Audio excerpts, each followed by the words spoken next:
E aí, pessoal? Tudo bem? Sejam muito bem-vindos! Hoje a gente vai fazer uma viagem bem legal, direto para o coração do computador, para desvendar de uma vez por todas como essa máquina fantástica funciona por dentro. Alguém já parou para pensar nisso a fundo? Como é que pode um simples clique no mouse virar uma ação super complexa lá na tela? Pois é exatamente essa jornada que a gente vai fazer agora. E para a gente não se perder, o nosso roteiro aqui é bem claro. A gente começa pelo cérebro, a CPU, depois vamos dar uma espiada lá dentro, entender como é o ciclo de trabalho dela, que não para nunca. Vamos ver como ela mantém o ritmo e se comunica, como usa a memória e, no final, como todas essas peças se encaixam para formar um sistema completo. Preparados? Então vamos lá, começando pela peça mais importante de todas, o verdadeiro centro de comando da operação. A unidade central de processamento, ou como a gente conhece, a CPU, é exatamente isso, o cérebro da máquina. Cada instrução, cada cálculo, cada comando, tudo passa por ela. É a CPU que lê os programas, processa as informações e coordena todo esse balé de componentes que faz o computador funcionar. A velocidade do sistema? Ela depende totalmente da eficiência desse cérebro aí. Tá, mas o que tem dentro desse cérebro? Não é uma massa cinzenta, não. Na verdade, é como se fosse uma equipe com 3 componentes super especializados, sabe? E eles trabalham numa harmonia perfeita. Vamos conhecer essa galera? Bom, essa equipe tem 3 membros principais. A unidade de controle, que é o chefe, o maestro da coisa toda, a unidade lógica e aritmética, que é a calculadora, e os registradores, que são uma espécie de memória ultra rápida. Bora ver o que cada um faz. A unidade de controle, ou UC, é o maestro. Ela pega as instruções que estão vindo da memória, interpreta e fala para o resto do processador exatamente o que tem que ser feito. É ela que organiza o trânsito dos dados, garantindo que cada tarefa aconteça na hora e na ordem certa.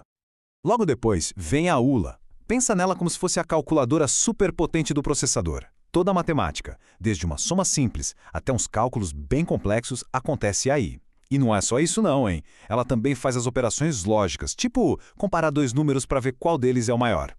E para fechar o time, temos os registradores.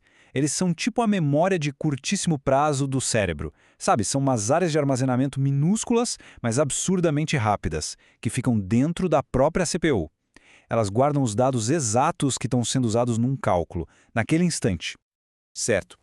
Agora que a gente já conhece a equipe, como é que eles trabalham juntos na prática? O processador funciona num ciclo que não para, uma rotina que se repete bilhões de vezes por segundo. É impressionante. Para esse círculo todo funcionar, a CPU precisa ser extremamente organizada. Imagina que ela está lendo um livro de receitas. Para isso, ela tem 2 ajudantes.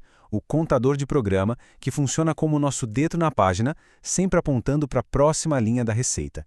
E o registrador de instrução, que segura a linha que está sendo lida agora, para não se perder no meio do caminho.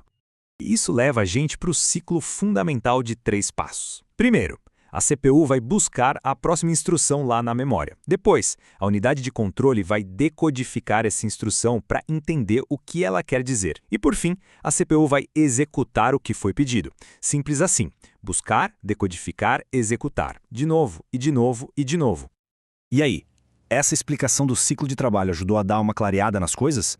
Se sim, que tal deixar um like aqui pra gente? É um jeito ótimo de sabermos que estamos no caminho certo. Mas em que velocidade esse ciclo todo acontece? E como é que os dados viajam de um lado para o outro?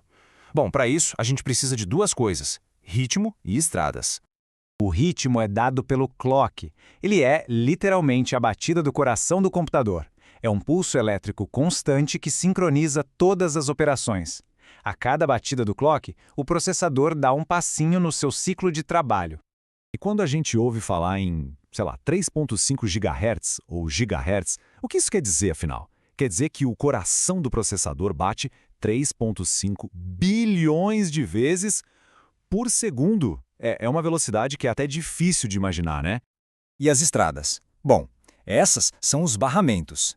Eles funcionam como as avenidas que conectam a CPU com a memória e com todos os outros dispositivos. É por essas vias que os dados, os endereços e os sinais de controle viajam pelo sistema todo. Ok, a gente já viu que o processador é o centro de tudo, mas claro que ele não trabalha sozinho. Ele precisa de um lugar para guardar as informações e de um jeito de interagir com o mundo aqui fora. E é aí que entra a memória. Vamos pensar assim, a memória principal, a RAM, é como a nossa mesa de trabalho. É onde a gente coloca tudo que está usando agora.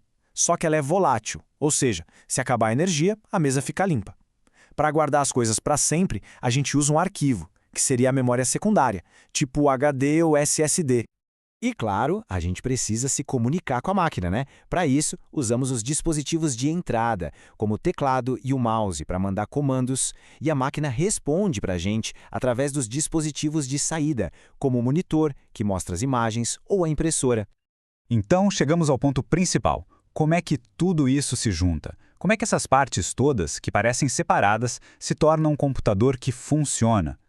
A mágica está na integração. A CPU processa, a memória armazena e os barramentos conectam tudo. Eles não são peças isoladas, eles formam um sistema, uma verdadeira orquestra, onde cada componente tem o seu papel para que o conjunto funcione como uma coisa só, coesa e superpoderosa.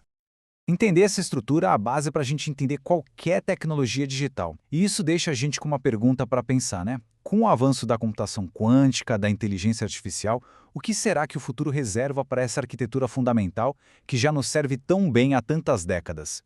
E aí, gostou de fazer essa viagem com a gente até o coração da máquina? Se sim, não se esqueça de se inscrever no canal para não perder as próximas explicações. Muito obrigado pela companhia e a gente se vê na próxima.